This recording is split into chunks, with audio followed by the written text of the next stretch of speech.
तो कहानी स्टार्ट होती है और हम एक लड़की को देखते हैं जो छुपते हुए एक डेस्क से बाहर निकल रही थी। तभी उसे सामने बहुत सारे ऐसे दरिंदे दिखाए जाते हैं जो लड़कियों के कपड़े फाड़ करके उनके साथ जबरदस्ती गंदे वाले काम कर रहे होते हैं। वो लड़कियां बहुत जोरों से चीख रही होती हैं, पर इससे उन्हें कोई फर्क नहीं पड़ता कि देख करके हमें समझ में आता है कि यहाँ पर लड़कियों की सप्लाई की जाती है। तभी उस लड़की के सामने एक आदमी आ जाता है जो उसे चाबी देता है और कहता है कस्टमर्स आने वाले हैं तो जा करके लड़कियों को तैयार करो। और इसी के साथ ये कहानी फ्लैशबैक में चली जाती है और हमें दिखाया जाता है कि ये सब कुछ स्टार्ट कैसे हुआ। यहाँ पर हमें एंजल दिखाई जाती है जो अपनी मदर और अपनी सिस्टर्स के साथ रहती है क्योंकि उसके डैड ने बहुत पहले ही उन्हें छोड़ दिया था। तभी एक दिन उनके देश में जंग स्टार्ट हो जाती है और कुछ आर्मी के लोग उनकी सिटी में जा करके शहर के लोगों को हॉस्टेज कर लेते हैं। वो सभी यंग लड़कियों को निकाल करके जितनी भी ओल्ड लड़कियां होती हैं या जितने भी मेंस होते हैं उन्हें गोलियां मार देते हैं। इसमें बेचारी एंजल की पूरी फैमिली भी मारी जाती है,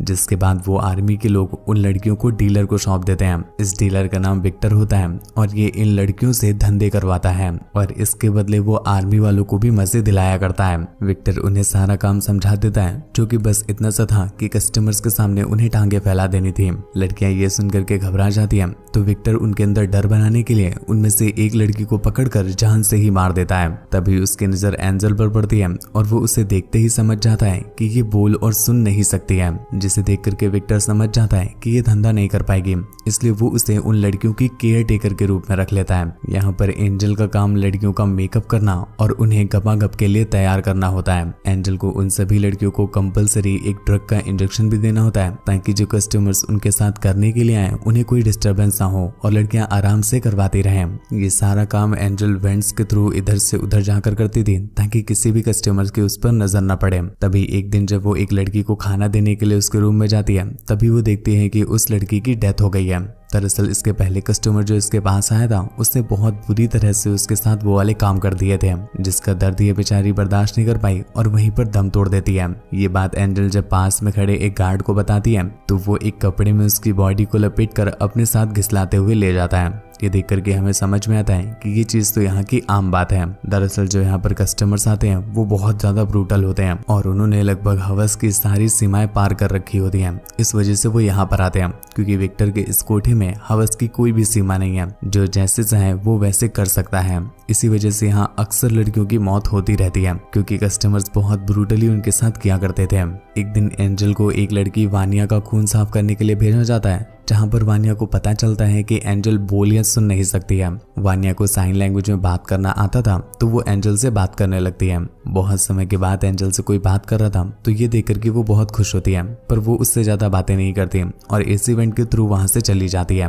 उसी शाम एक बार फिर से वो वानिया को तैयार करने के लिए उसके पास आती है तो वानिया उसे इशारों में यहाँ से बाहर निकलने का रास्ता पूछती है, पर वानिया उसे कहती है कि यहाँ से कोई भी बाहर नहीं निकल सकता और अगर निकलने की कोशिश करेगा तो वो जान से मारा जाएगा। इतने में ही वानिया को एक बार फिर से किसी के आने की आवाज सुनाई देती है तो वो फिर से घबरा जाती है और वहां से भाग जाती है। अगली सुबह विक्टर एंजल से कहता है कि जल्दी से वानिया को तैयार कर दो, एक कस्टमर ने उसे पसंद कर लिया है और वो जल्दी ही आता होगा। विक्टर की बात मान करके एंजल वानिया को तैयार कर देती है और वापस इस इवेंट में चली जाती है, पर इस बार वो वहीं पर छुप कर वानिया को देखने लगती है। कुछ देर के बाद वानिया का कस्टमर आता है जो उसे बहुत ब्रूटली फोर्स करता है और उसके साथ दबा के गपागप करता है, जिससे बेचारी वानिया बहुत बुरी तरह से टूट जाती है और उसे बहुत दर्द हो रहा था। लेकिन कस्टमर को कोई फर्क नहीं पड़ता, वो जबरदस्ती उसे पकड़े हुए करता रहता है। जब कुछ समय के बाद उसका खत्म हो जाता है तो वो वहां से निकलकर चला जाता है, जिसके जाने के बाद एंजल बाहर निकलती है और वो देखती है कि वानिया बहुत तड़प रही होती है।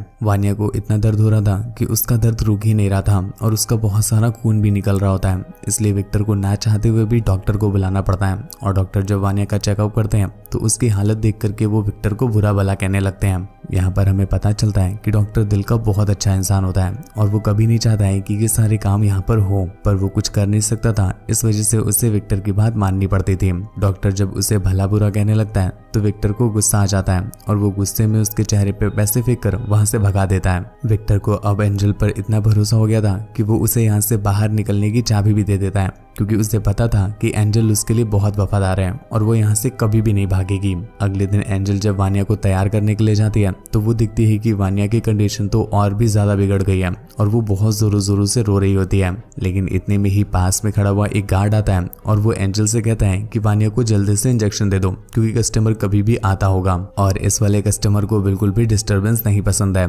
एंजल से वानिया की कंडीशन देखी नहीं जाती और वो वहीं पर रोने लग जाती है, इसलिए इस बार वो वानिया को इंजेक्शन नहीं देती और वो ऐसे ही वहां से चली जाती है। विक्टर जब यहाँ से अपने रूम में जा रही होती है तभी उसकी नजर पड़ती है आर्मी के हेड पर। ये वही पर्सन होता है जिसने एंजल के सिटी पर अटैक किया था और वहां के सभी लोगों को हॉस्टेज किया था। इवन ये हेड वही पर्सन होता है जिसने एंजल की पूरी फैमिली को मारा था। इसी वजह से वो उसे देखते ही पहचान लेता है और वो विक्टर से पूछता है कि उसने एंजल को अभी तक बचा कर क्यों रखा है, क्या वो उसके साथ खुद करना चाहता है। पर विक्टर उससे कहता है कि नहीं यार, ऐसा कुछ भी नहीं है, बस इसे यहाँ पर मेकअप करने के लिए रखा गया है, इससे कस्टमर्स और बढ़ते हैं। आर्मी चीफ अपने सभी सोल्जर्स को एक एक करके लड़कियों के रूम में भेज देता है ताकि वो मजे कर सके और खुद विक्टर के साथ उसके कैबिन में चला जाता है और वो दोनों बिजनेस की बातें करने लगते हैं। इधर वानिया के पास उसी हेड का एक ऑफिसर आया हुआ होता है जो जबरदस्ती उसके साथ कर रहा होता है।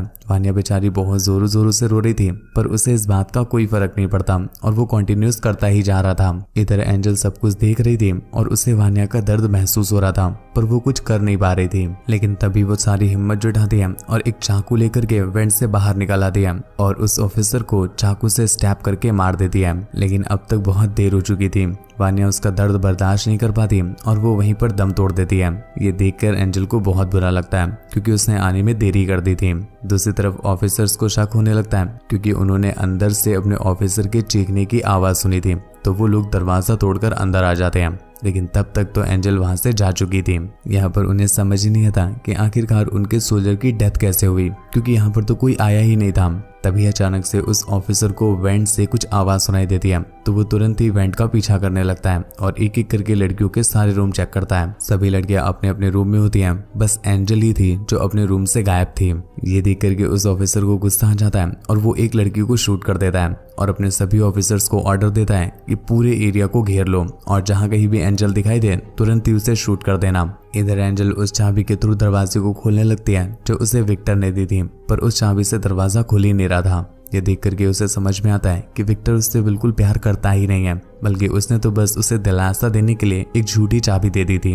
ये देख करके एंजल बहुत घबरा जाती है और तुरंत ही एसी डक में वापस जाने लगती है। पर तभी अचानक से उस ऑफिसर की उस पर नजर पड़ जाती है और वो उसे बाहर खींचने लगता है, पर सही समय पर एंजल उसे मारकर उस डक के अंदर चली जाती है।